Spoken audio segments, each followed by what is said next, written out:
तो आइए अब हम बात करते हैं केतु का गोचर धनु लग्न वालों के लिए कैसा रहेगा।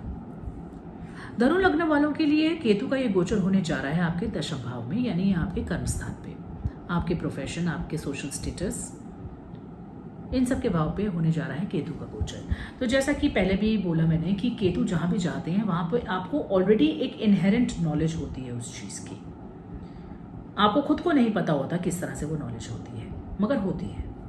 आप बाकियों से बेहतर उस काम को कर सकते हैं। लेकिन जैसा कि केतु का नेचर है, उस भाव से आपको विरक्ति देता है, मतलब आपको दूर करता है, आपको डिटैच करता है। तो ये ज़रूरी नहीं होता कि यदि कोई व्यक्ति अपने कार्य में इंटरेस्टेड नहीं है तो वो उस कार्य को अच्छे से जानता नहीं है, ये ज़रूरी नहीं। इट्स जस्ट दैट को एक फीलिंग होती है कि ठीक है, ये कार्य मैं इतने टाइम से कर रहा हूँ, मुझे अब इसमें इंटरेस्ट नहीं आ रहा है। ऐसा मतलब फीलिंग टाइम टू टाइम आती रहेगी। इस समय पे यदि आप अपनी जॉब चेंज करने के बारे में सोच रहे हैं तो वो भी हो सकता है। आपको रिकॉग्निशन मिलने का ये समय हो सकता है। यदि आप बहुत टाइम से किसी प्रमोशन की वेट कर रहे थे तो वो भी पॉसिबल हो सकती है। आपको कर्म से अलग करता है, यानी अंदर से आपको फीलिंग आती है कि ये काम मैं इतना कर चुका हूं, हमें इतना इंटरेस्ट नहीं है, तो आपको विरक्ति दे देता है काम के प्रति। आप हो सकता है ज्यादा सोशल भी ना रहे, आप बहुत ज्यादा लोगों से भी ना मिलना चाहें। पार्टीज पे होते हैं, जैसे ऑफिस पार्टीज होती हैं, आप जाएंगे जरूर, लेकिन अंदर से आपका दिल नहीं है, आप सिर्फ एक फॉर्मेलिटी करने जाएंगे।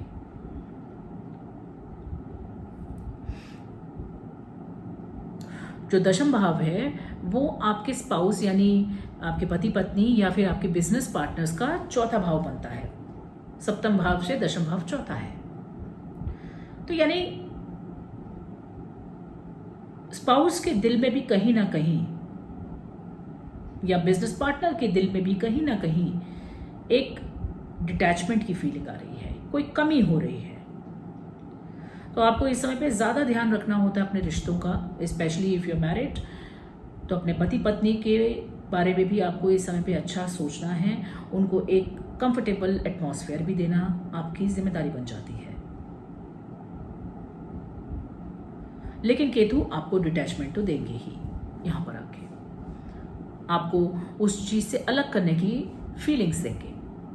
तो बहुत से लोग इस समय पे अपनी जॉब्स चेंज कर लेते हैं या फिर जहां पर रहते हैं वहां से दूर चले जाते हैं, और आपका दिल ज्यादा अपने घर की तरफ लगेगा, काम पे नहीं लगेगा। आपको ऐसा लगेगा मुझे घर जाना है, मुझे अपने परिवार के साथ समय निकालना है।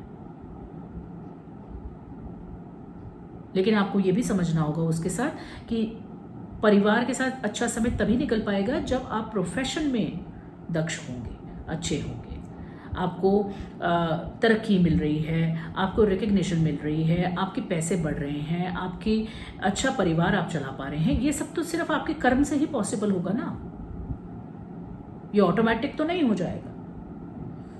तो इसलिए आपको अपना मन वहां पे लगाना होगा, क्योंकि वो आपके लिए जरूरी है।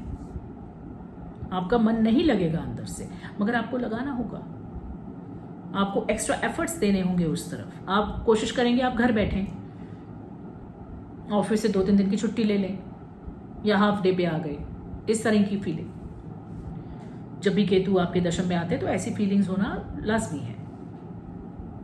लेकिन उसको ठीक करने का तरीका यही है कि आप अपने आप को बताएं कि आपका ये कार्य है और आपको ये करना है एक अच्छे जीवन के लिए। उसमें आपको थोड़ी सी एक मैच्योर सोच की यूज करना पड़ेगा।